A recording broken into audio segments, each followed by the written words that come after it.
3시 27분 20초입니다. 지금 3분 정도밖에 안 남았고요. 그러면 양쪽 상황 보겠습니다. 코스피 코스닥 0.8% 안팎의 고른 하락으로 거래 마무리될 것으로 예상됩니다. 장중 내내 마이너스권이기는 하고 변동폭이 정말 얼마 안 됩니다. 오늘 장에 거의 제자리 걸음만 하는 모습이었는데요. 코스피 변동폭이 18포인트 정도네요. 현재는 그 중심 라인선 부근에서 거래 마칠 예정입니다. 코스피 전거래일 대비 0.81% 하락한 2,706.14포인트.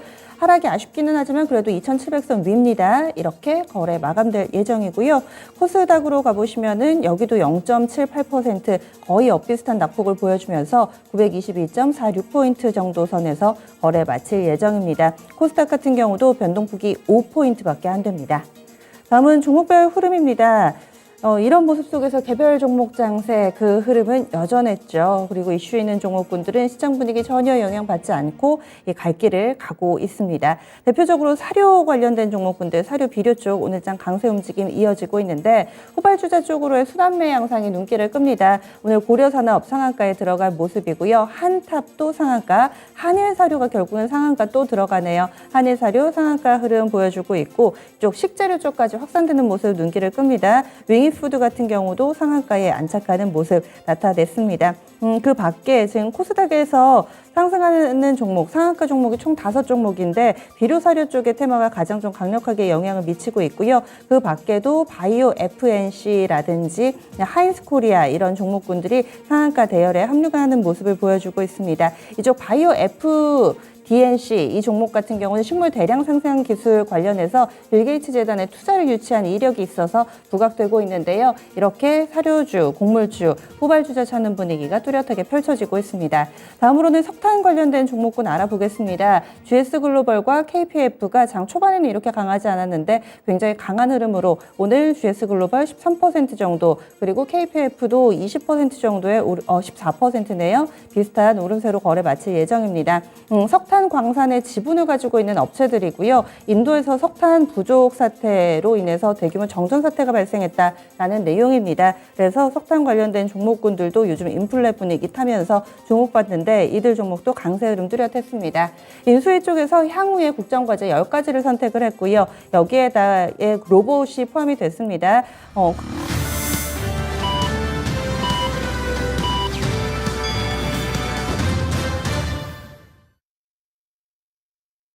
4월 22일 금요일 국내 증시 마감됐습니다. 오늘 날씨만큼이나 사실 우중충한 하루였습니다. 시장도 많은 종목군들이 파란불 일색이었고요. 지수도 힘을 내지 못하고 거기에다가 외국인은 또 언제까지 이렇게 팔지 수급 역시도 부진한 모습이었습니다. 다만 좀 위안이 되는 건 오전보다 오후는 조금은 나았다. 이 정도가 되겠네요. 아시아 증시 전반의 흐름도 그랬습니다. 아시아 증시 오전장에는 대체적으로 약세 움직임 뚜렷하게 나타났는데 후반 될수록 약간씩 낙폭을 줄여가는 모습 공통적으로 나타났습니다.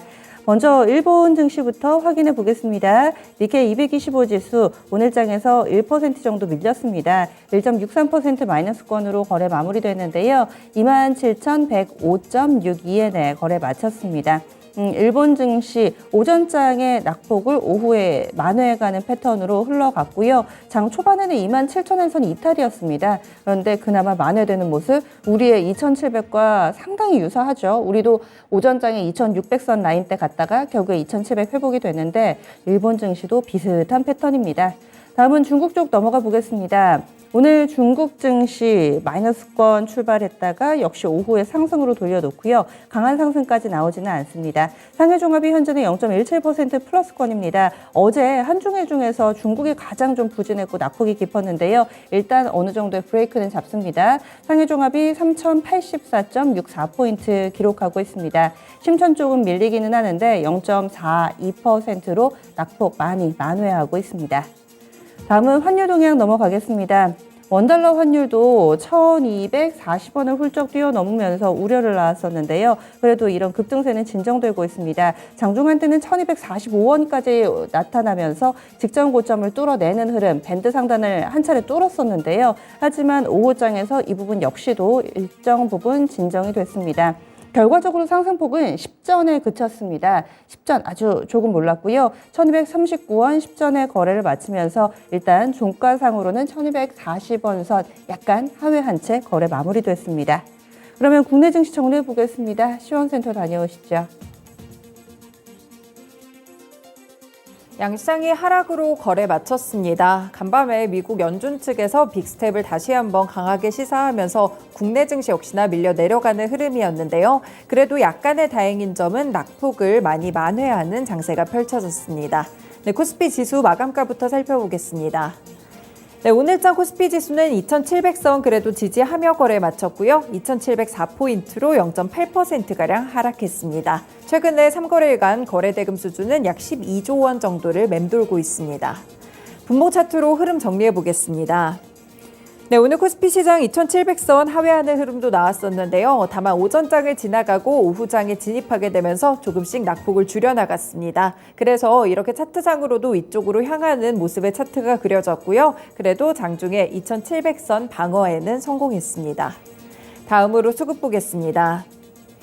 네, 수급 쪽을 살펴보시면 오늘도 개인의 매수세가 두드러졌고요. 결국 외국인과 기관은 매도 포지션을 취했습니다. 특히나 기관은 금융투자를 중심으로 7천억 원에 가까운 매도 물량이 쏟아져 나왔고요. 외국인도 1,555억 원 매도 흐름 나타난 가운데 개인만이 8,376억 원 사자세를 기록했습니다.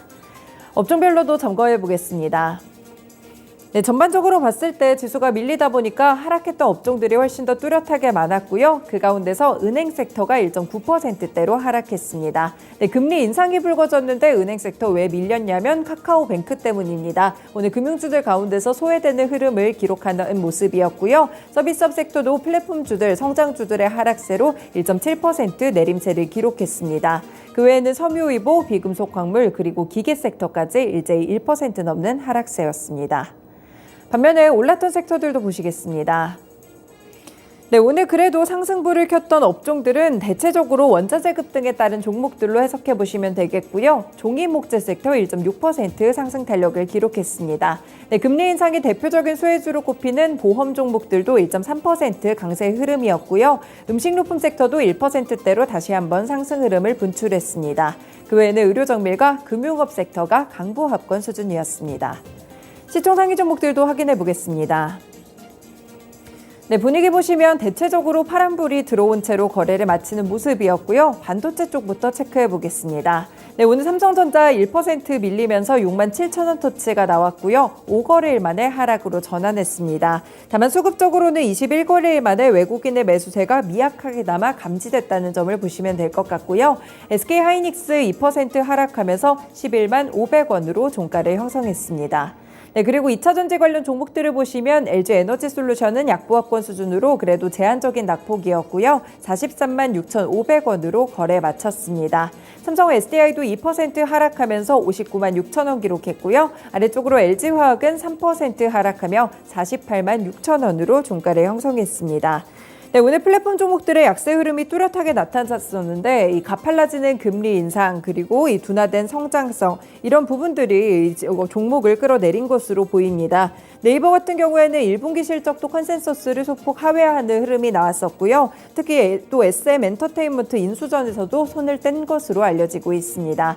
네, 네이버 보시면 오늘 3%가량 밀리게 되면서 30만 원 선 굉장히 힘겹게 지지가 확인됐습니다. 카카오 동반 밀렸고요. 1.7% 내리면서 92,000원으로 거래 마쳤습니다. 아래쪽으로 보시면 오늘 자동차 종목들 가운데서 현대차는 1% 넘는 하락세를 기록했지만 기아가 약보합권으로 상당히 많이 방어를 했습니다. 79,800원으로 거래 마쳤고요. 장중에는 상승으로 전환이 나오기도 했었습니다. 그리고 금융주들은 금리 인상 모멘텀에 다시 한번 상승세가 펼쳐지고 있는 상황인데 KB금융 같은 경우에는 5거래일째 오름세를 기록하고 있습니다. 네, 오늘장 2.6% 다시 한번 큰 폭으로 오르면서 61,900원으로 거래 마쳤습니다. 네, 다른 종목들이 좀 부진한 가운데 카카오뱅크는 오늘 3%가량 밀리면서 신한지주와 위치를 바꿨고요. 신한지주가 시총 14위로 진입을 합니다. 오늘 2% 가깝게 오르면서 42,150원으로 거래 마쳤습니다. 신한지주 실적도 발표가 됐는데요. 올해 1분기 영업이익은 13.29% 지난해보다 증가하게 되면서 1조 9,059억 원을 기록했습니다. 이와 더불어서 배당까지 발표됐다는 점 확인해 보시면 되겠습니다. 넘어가서 특징 종목들 확인해 보겠습니다. 네, 파월 연준 의장이 다시 한번 빅스텝을 시사했죠. 5월 FOMC에서 금리 인상이 0.5%포인트로 검토될 것으로 보이는데요. 이런 가운데 보험 종목들이 다시 한번 상승하고 있습니다. 네, 금리 인상기에는 역시나 보험 종목들이 수혜주로 꼽히는데요. 채권금리가 오르고 보험사의 운용평가 수익으로 이어지기 때문입니다. 특히나 손해보험사들 같은 경우에는 1분기 실적에 대한 전망도 상당히 좋게 증권가에서 나오고 있고요. 이 때문에 오늘 보험주들 가운데서도 손해보험주들 위주로 상승 탄력이 불거졌습니다. 현대해상 보시면 4% 오르면서 33,550원으로 종가 형성했고요. DB손해보험 4% 오르며 69,900원을 터치했습니다. 그 외에는 롯데손해보험 그리고 삼성화재도 일제히 상승하는 흐름이었고 삼성화재 2% 오르면서 21만 4,500원을 터치했습니다. 네, 아래쪽으로는 2차전지 관련 종목들입니다. 어제도 좋았는데 이 테슬라의 호실적을 확인한 이후에 상승 흐름이 나타나고 있고요. 추가적인 상승 탄력을 조금 더 기록합니다. 비록 배터리 셀 쪽에서는 오늘 하락세가 확인됐지만 소재 관련 종목들의 퍼포먼스가 더 좋게 나타나고 있고요. 개별적인 모멘텀까지 붙었다면 조금씩 더 크게 오르고 있습니다. 네, TCC 스틸 같은 경우에는 2차전지 쪽도 그렇지만 철강 쪽에서도 이 중국의 철강 생산 주요 지역인 탕산시가 임시 봉쇄에 들어가게 되면서 반사수의 기대감까지 누리고 있는 상황인데요. 오늘 9% 오르면서 13,950원으로 종가를 형성했습니다. 네, 그 외에는 솔루스 첨단 소재가 5% 오르면서 76,800원 기록했고요. 코스모 신소재 막판에 탄력이 크게 줄어들었습니다. 0.6% 오른 58,600원, 양극재 쪽이 부각되고 있습니다. 그 외에는 SKI 테크놀로지도 1.5% 올랐고요. 12만 7,500원으로 종가 형성했습니다. 넘어가서 코스닥 지수 확인해 보겠습니다. 네, 오늘장 코스닥 지수는 0.7% 하락 흐름이었고요. 922포인트를 기록했습니다. 분봉 차트도 확인해 보시죠. 네, 오늘 코스닥 시장도 920선 아래쪽에서 부진한 흐름을 이어가다가 11시 구간부터 본격적으로 낙폭을 줄여나가기 시작했습니다. 920선 아래쪽에서부터 조금씩 올라오면서 내일 고점 찍은 뒤 이쪽 부근에서 마무리를 지었는데요. 920선 위쪽을 지지했습니다. 다음으로 수급입니다. 네, 수급에서는 코스피의 수급과 거의 유사한 흐름이 나타났는데 일단 개인이 2,796억 원 사자세를 기록했고요. 외국인과 기관의 동반 매도세가 펼쳐진 가운데 기관 쪽에서 금융투자를 중심으로 1,703억 원 매도했습니다. 외국인은 896억 원을 매도했습니다. 시총 상위 종목들 확인해 보겠습니다. 네, 이쪽도 전반적으로 하락했던 종목들이 훨씬 더 많았고요. 특히나 성장주들 관련해서는 하락세가 깊었습니다. 먼저 에코프로비엠 보시면 약보합권 기록하면서 47만 3,700원으로 종가 형성하는 흐름이었는데요. 2차전지 소재 관련 종목들은 그래도 하락장 속에서도 보합권 수준으로 버텨줬고요. LNF 보시면 약보합권 24만 5,700원으로 종가를 형성했습니다. 첨보 같은 경우에 1% 하락하며 27만 5,300원 기록한 점 눈에 띄고 있고요. 네, 게임주들 오늘 보시면 최근에 좀 펄어비스가 많이 밀렸었죠. 중국 당국이 외국산 게임에 대해서 강한 규제를 내놓은 상황인데 또 기술주 중심으로 나스닥 지수가 급락하자 이 게임주 같은 경우에도 성장주로 분류가 되기 때문에 자금이 어느 정도 이탈한 것으로 보입니다. 다만 펄어비스 같은 경우에는 이미 4거래일째 굉장히 큰 폭으로 하락세를 일어났던 만큼 오늘 5거래일째 사실 장 초반에는 3% 가까이의 내림세가 확인되기도 했었는데 막판에 말아 올렸고요. 0.4% 오른 93,800원으로 거래 마쳤습니다. 네, 카카오게임즈가 오늘 3.7% 하락하며 62,200원 기록했고요. 위메이드 점차 시총순위 떨어지고 있습니다. 1.6% 하락하면서 82,100원으로 종가 형성했습니다. 네, 그 외 종목들 체크해보시면 오늘 스튜디오 드래곤 같은 경우엔 3거래일째 약세 흐름 나타납니다. 오늘 2.8%가량 밀리면서 87,600원 기록했고요. 이 넷플릭스 쪽 관련해서 계속해서 좋지 않은 이런 분석들이 나오고 있습니다. 콘텐츠 종목들도 일단은 계속 영향을 받고 있다는 점 보셔야 될 것 같고요. 네, 알테오젠이 오늘 0.9% 오르면서 54,200원을 기록했는데요. 키트루다 SC 특허에 명시됐다는 내용이 밝혀지면서 오늘 다시 한번 상승 탄력을 기록했습니다. 다음으로 특징 종목들 체크해 보겠습니다. 네, 전쟁이 장기화되면서 국제적으로 곡물 가격이 급등하고 있는 상황이죠. 시작은 사료주였습니다. 옥수수나 소맥 그리고 대두 가격이 급등하면서 관련 종목들이 연일 강세 흐름을 띄웠는데요. 이제는 관련 종목들의 분위기가 확산되고 있습니다. 식량 가격이 급등했기 때문에 생산할 수 있는 기술이 부각되는 업체들까지 등장하고요. 이렇게 관련해서 에그플레이션 관련해서 조금 더 이렇게 관련 종목들이 확장되고 있다는 점이 특징이 되겠습니다. 네, 오늘 윙이푸드 보시면 상한가 터치하면서 1,760원으로 거래 마쳤고요. 고려산업도 장 초반에 상한가 터치가 나왔죠. 5,410원으로 종가 형성했습니다. 네, 한탑도 상한가 1,965원 나오는 모습이었고요. 한일사료 같은 경우에는 5거래일 연속 상한가를 기록했습니다. 거래 정지였던 하루를 제외하고는 정말 차트가 고공행진으로 치솟고 있다는 점 보셔야 될 것 같습니다. 네, 바이오 FDNC 오늘 관련 종목으로 분류되면서 26,450원 이렇게 거래 제한폭까지 올랐는데요. 이 종목은 식물세포 대량 생산 기술을 가졌기 때문에 관련 종목으로 묶였습니다. 네, 진 바이오텍도 식물성 펩타이드를 독점 공급하고 있기 때문에 관련 종목으로 묶이면서 오늘 14% 급등한 6,200원을 기록했습니다. 네, 그 외 종목들은 사조 동아원이라든지 우진 BNG 같은 종목들 두 자릿수대 상승 탄력으로 거래 마쳤습니다. 네, 이렇게 마감 시황 전해드렸습니다.